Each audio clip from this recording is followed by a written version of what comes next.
Hi guys. Okay, this video is entirely experimental. We're sitting in a cafe, not having been able to upload anything from our home, so here we go. Now, I'm going to fill you in on Phobos and talking with Brian here, who's actually holding the camera at the moment, and I've got the sun shining in my eyes. It's all good. But you look quite lovely. Thank you, darling. Phobos. There have been several sightings here in the southern hemisphere from within Australia. As soon as Brian mentioned it in our last video, we have had comments and people saying when they've sighted what they now know to be Phobos, not Mars, as the powers that be would lead people to believe. And some others are asking why you cannot see it in the northern hemisphere. Well, that's because its orbit is actually in the south, and it is only visible every 4 days, it would seem. Between 3 and 4 days, it seems to take on an average of a 4-day orbit. And it is seen during the setting sun. So it's coming from the west. Yeah. It's coming from the west, so it's actually in the opposite direction, isn't it, to the moon orbit. That's right. And it's Brian saw it over a period of half an hour, and after that it was gone. It's as if it vanishes. That's because it is seen in the setting sun, and then as it moves, it is going into the shadow and is unseen from that point on. So it looks like it's there and then it's not there. Well, that's because once it escapes the glare, if you like, of the setting sun's rays, then it's in the shadow of the Earth and is not seen anymore. It is it's another, if you like, they're not talking about it, and the bullshit that they're allowing to go up is just that. It is bullshit. Mars on that date, 26th of August, will actually be 197 million miles away from the Earth. The closest that Mars was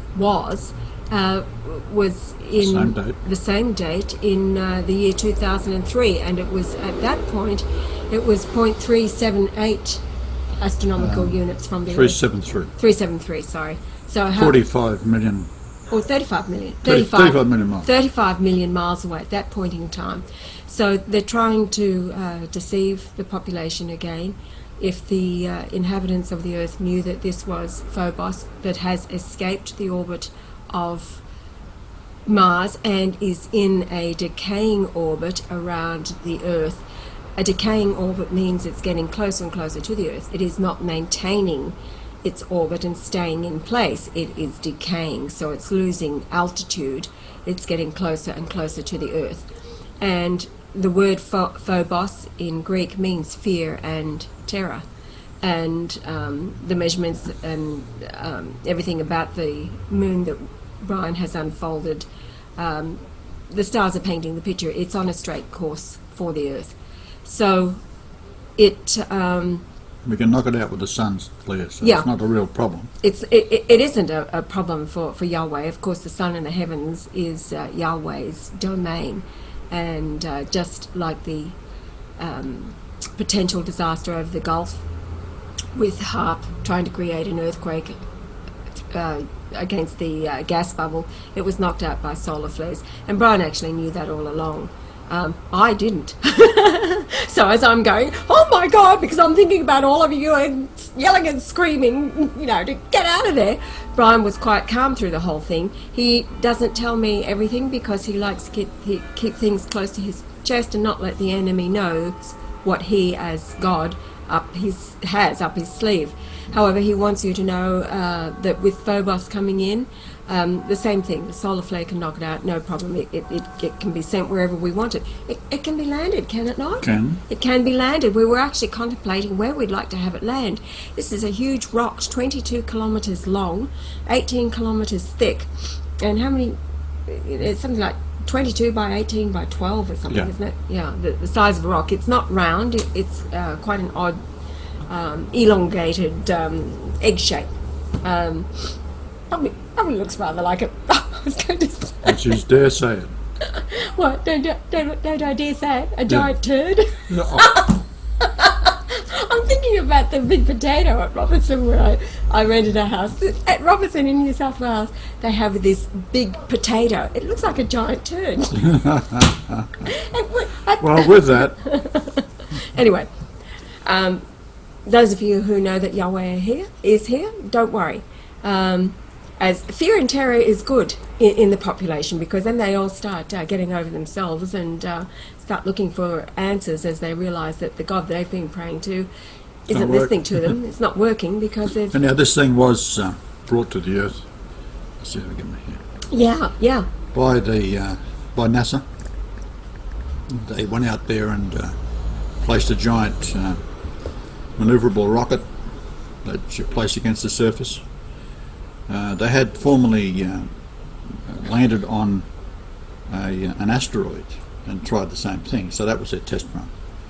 And with the moon being knocked out of its orbit from the P-76 comet in 2000, the moon being knocked out of the orbit around Mars, I had calculated it was the escape velocity was 1 meter per second, so it was almost ready to fall out anyhow, and would have come to the Earth on the 21st of December 2012, but they've gone ahead and put this giant Russian engine on it to maneuver it towards the Earth and into the position where it's coming up from the southern hemisphere of the Earth, because Mars is below the Earth in that line, although it is further out. It is a few degrees below.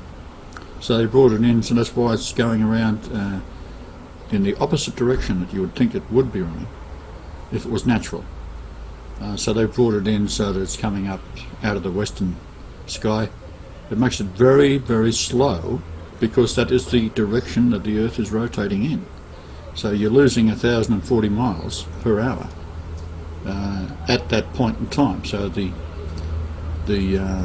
very slow turning of the Earth at 1,040 miles per hour, and the actual movement of the Phobos is quite slow across the surface of the Earth, so therefore they can maintain an orbit which lasts about 4 days and then slowly bring it down and crash it into the Atlantic.